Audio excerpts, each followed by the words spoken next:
नमस्कार, मैं हृदय कुमार तारक पूर्वी चंपा साहब सबों का स्वागत करता हूं। शिक्षा विभाग के तहत एक जो पत्र निकला हुआ है जिसमें हमारे नियोजित, नियमित या विशिष्ट या 34,540 के जो बहाल शिक्षक थे उन सबों के बीच में एक खलबली मची हुई है कि आखिर में अब विद्यालय का कमान संभालेगा कौन, हेडमास्टर कौन होगा। तो जब तक हमारी नियमित बहाली नहीं होती बीपीएससी से तो आखिर प्रभार किसको मिलेगा।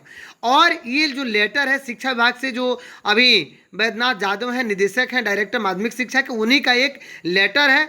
वास्तविक स्थिति क्या है, और सबसे पहले इन सारी बातों को जानने के पहले हमें इनमें अंतर भी समझना पड़ेगा कि आखिर में नियमित प्रधानाध्यापक कौन है, नियमित सहायक कौन है, निकाय स्तर के नियोजित कौन है, विद्यालय अध्यापक कौन है, विशिष्ट शिक्षक कौन है। साथ में इनमें अंतर क्या, एक और चीज समझना होगा कि नियमित प्रधानाध्यापक और नियमित सहायक में अंतर क्या है। हमें यह भी समझना होगा कि 34,540 जो बहाल हमारे शिक्षक हैं, जो बहाल हो गए, उनको किस कैटेगरी में रखा गया है।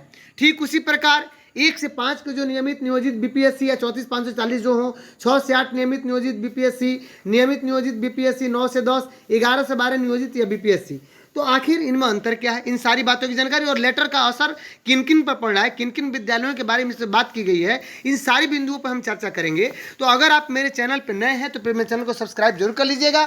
अगर ये वीडियो अंत तक आपको अच्छा लगे तो सबसे अधिक अपने मित्रों को शेयर कीजिएगा।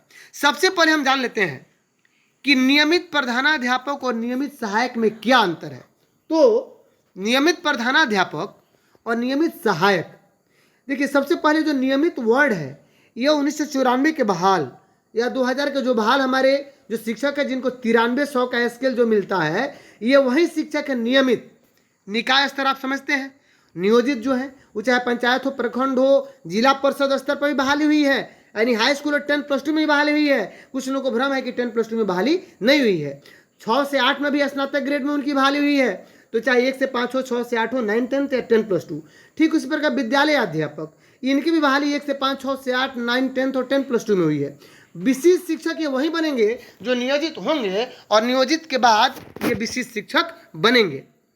तो इन सारी बातों की पहले हम अंतर जो समझ रहे थे कि आखिर में अंतर क्या है। तो नियमित जो प्रधानाध्यापक हैं वे पहले के दौर में जितने नियमित शिक्षक थे, चाहे 1 से 5 में हो या 6 से 8 में, अब कोई भी 1 से 5 में कोई नियमित शिक्षक नहीं है। उनका प्रमोशन हो चुका है और उनका प्रमोशन या तो स्नातक ग्रेड में है नियमित का, या प्रधानाध्यापक ग्रेड में है। तो नियमित वही प्रधानाध्यापक हैं जो 6 से 8 में हैं और इनके ऊपर कोई असर पड़ने वाला नहीं है। जहां भी वो हाई स्कूल 10+2 तक लेवल तक का अगर स्कूल है, चूंकि अब उसमें भी हम अंतर समझेंगे कि स्कूल कौन कौन सा है। प्रमोट तो वही हुआ है जो मिडिल स्कूल है, और मिडिल स्कूल ही प्रमोट होकर के हाई स्कूल और 10+2 बना है। हाई स्कूल और 10+2 कौन बना है? ये 6 to 8 वाला ही अधिकतर मिडिल स्कूल प्रमोट होकर के बना है, या 1 से 8 तक था वो भी प्रमोट होकर के हाई स्कूल 10+2 बन गया है। तो 1 से 8 तक के अधिकतर है, 6 to 8 वाले के कम होंगे। तो कहने का मतलब ये है कि 6 to 8 में ऑलरेडी हमारे जो नियमित प्रधानाध्यापक हैं वो 9300 स्केल वाले हैं। वो किसी भी हाई स्कूल 10+2 के चाहे नियोजित हों या 10+2 के जो विद्यालय अध्यापक बीपीएससी से बहाल हों, उन सबसे वरीय हैं और कभी भी रहेंगे। क्योंकि 1 से 8 में अगर वो प्रधानाध्यापक हैं तो वहीं 10+2 में भी प्रधानाध्यापक रहेंगे, वहीं हाई स्कूल में भी प्रधानाध्यापक रहेंगे, उनमें कोई असर नहीं पड़ने वाला है। ये लेटर कह रहा है, आगे हम लेटर पर विशेष चर्चा करेंगे। आइए, अब नियमित सहायक कौन है। नियमित सहायक वही शिक्षक हैं जो 9300 स्केल वाले हैं, लेकिन अंतर दोनों में क्या है? क्योंकि ये प्रमोट करके नियमित प्रधानाध्यापक के पोस्ट पर चले गए और ये स्नातक ग्रेड में ही रह गए। मिडिल स्कूल में तो गए 6 to 8 में, वह स्नातक ग्रेड में रह गए, और जो स्नातक ग्रेड में नहीं रहे वही 1 to 5 में रह गए हमारे नियमित। तो नियमित सहायक वही है जो 6 to 8 में है लेकिन अधिकतर मिडिल स्कूल में है, प्रधानाध्यापक में प्रमोट नहीं है।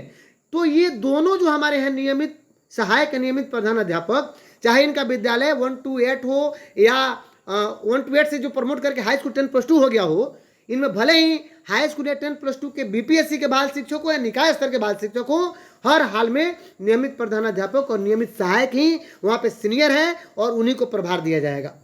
आइए, निकाय स्तर के जो नियोजित हैं आप सभी जानते हैं, पंचायत प्रखंड बोल दिया मैं।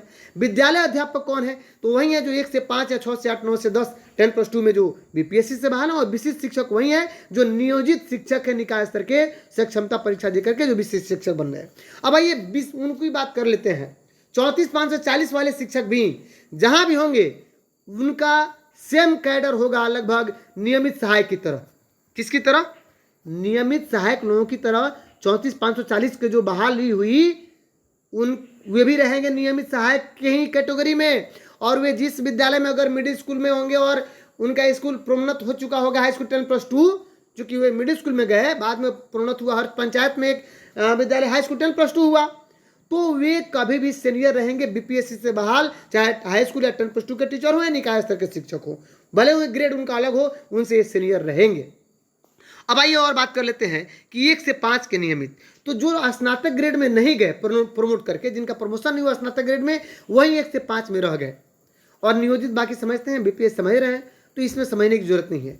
और स्कूल जो है वो अभी के परिदृश्य में 1 से 5, 6 से 8, 1 से 8 या आपको 1 से लेकर के हाई स्कूल तक या 10+2 तक विद्यालय है। ऐसे भी विद्यालय हैं जहाँ पे सिर्फ 8, 9, 10, 11 और 12 की पढ़ाई होती है, जैसे कि हमारे अरेराज में श्री सोमेश्वरनाथ उच्च विद्यालय है और गर्ल हाई स्कूल है, उसमें 1 से 7 तक की पढ़ाई नहीं होती है, 8वीं क्लास से नामांकन होता है। तो वैसी परिस्थिति में उनमें भी अगर जो पुराने नियमित हैं वो उस समय के हाई स्कूल या 10+2 के बहाल, तो वे तो हर हाल में सीनियर हैं। अब आइए हम इस पर बात कर लेते हैं कि ये लेटर क्या कहता है, लेटर में क्या क्या चीज़ें हैं। तो अगर अभी तक आपको ये वीडियो अच्छी लगी हो तो सबसे अधिक आप पहले शेयर कर दीजिए और इस वीडियो को लाइक सब्सक्राइब जरूर कीजिए। अगर मेरे चैनल पर नए हैं तो सब्सक्राइब जरूर कीजिएगा। आइए, बैद्यनाथ जाधव का जो एक लेटर है किस पर असर पड़ रहा है, जो निदेशक माध्यमिक शिक्षा के, और आज 4 तारीख को उन्होंने एक जो पत्र जारी किया है उसमें माध्यमिक उच्च माध्यमिक विद्यालयों में प्रभारी प्रधानाध्यापक घोषित करने के संबंध में है, तो हम इस पर विशेष रूप से चर्चा कर लें। इस लेटर में कहा गया है कि माध्यमिक और उच्च माध्यमिक विद्यालय में प्रभारी प्रधानाध्यापकों को घोषित करने के संबंध में है, तो जब तक कि बहाली नहीं हो जाती है, नियमित बहाली है ना, यानी नियमित प्रधानाध्यापक के पदस्थापन नहीं होने की स्थिति में ये सब कंडीशन बन रहा है। अब आइए, चूंकि अगर नियमित बहाली हो जाए हाई स्कूल 10+2 में, तो नियमित बहाली के सामने आपके 9300 स्कूल वाले हमारे 1 से 8 वाले भी प्रधानाध्यापक नहीं रहेंगे हाई स्कूल और 10+2 में। जो नियमित बहाली होगी वही प्रधानाध्यापक रहेगा हाई स्कूल और 10+2 में। एक और चीज़ बता दे रहा हूँ कि चाहे वे नियमित हमारे 6 to 8 में हो, जो शिक्षक हैं सहायक हो नियमित, या प्रधानाध्यापक में भले प्रोन्नत हुए हैं, लेकिन अगर हाई स्कूल 10+2 में अगर उनकी बहाली होती है, जो बीपीएससी से नए बहाल, वे ही उसके प्रभारी रहेंगे। लेकिन सरकार इसमें एक और बात रखेगी, हो सकता है कि 1 से 8 तक के जो नियमित प्रधानाध्यापक हैं उनमें हाई स्कूल 10+2 से जो बहाल होंगे प्रधानाध्यापक, उनको भेजे ही नहीं, ये भी हो सकता है।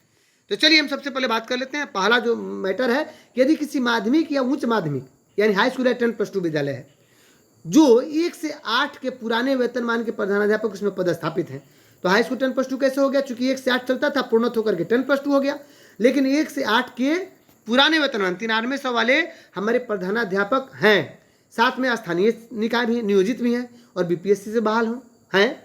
वैसी परिस्थिति में चाहे वो बीपीएससी के 10+2 में क्यों न बहाल हो, 1 से 8 के पुराने प्रधानाध्यापक जो वेतनमान वाले वहीं प्रभारी रहेंगे।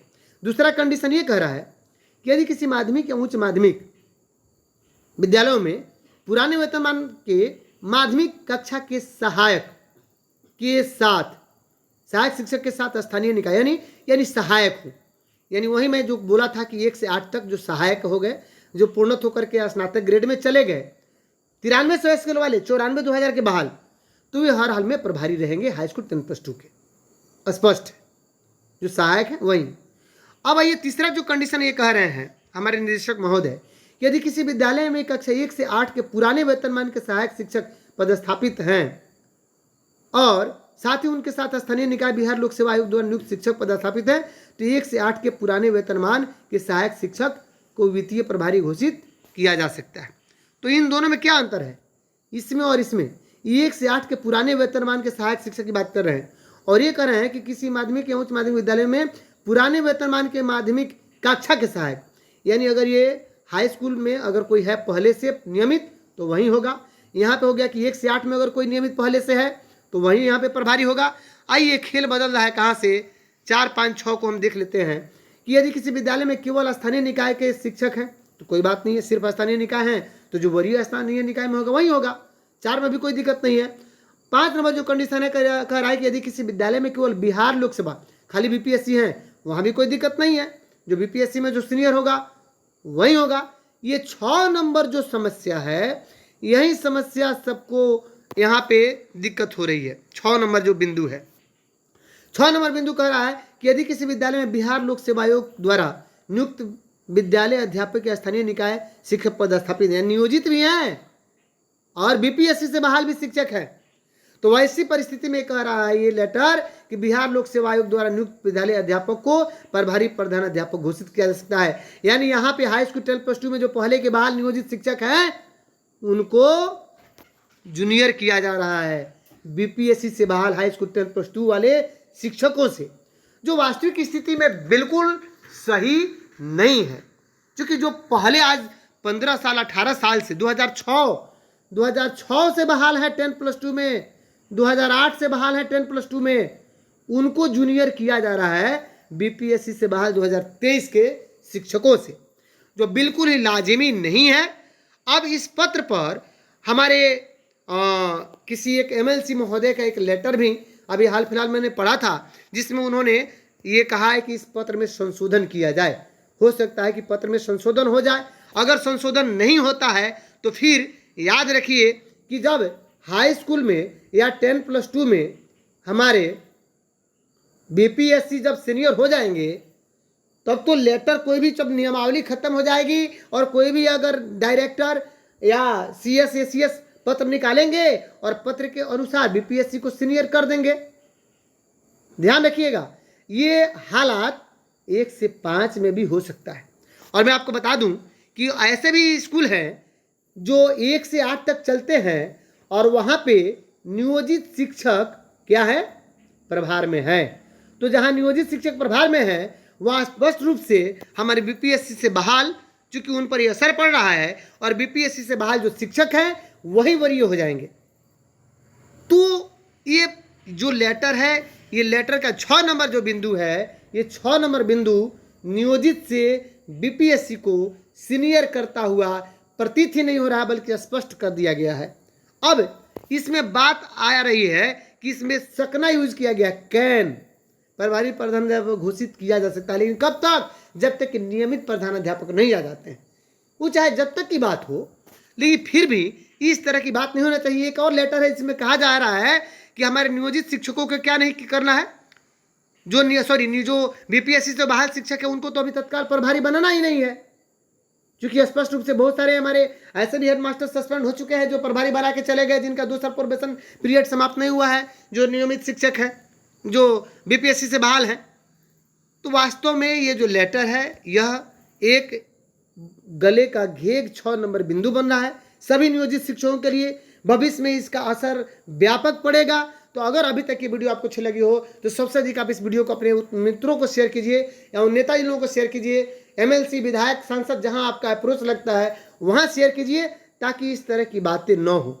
क्योंकि जो पहले योगदान किया वो पहले सीनियर था और इसमें इस तरह की बातें की जा रही हैं। तो अगर आप मेरे चैनल पर नए हैं तो प्लीज मेरे चैनल को सब्सक्राइब कीजिए। अगर आपके वीडियो अंत तक अच्छा लगे तो सबसे अधिक आप इसे शेयर कीजिए। मिलते हैं नेक्स्ट वीडियो में, तब तक के लिए थैंक यू।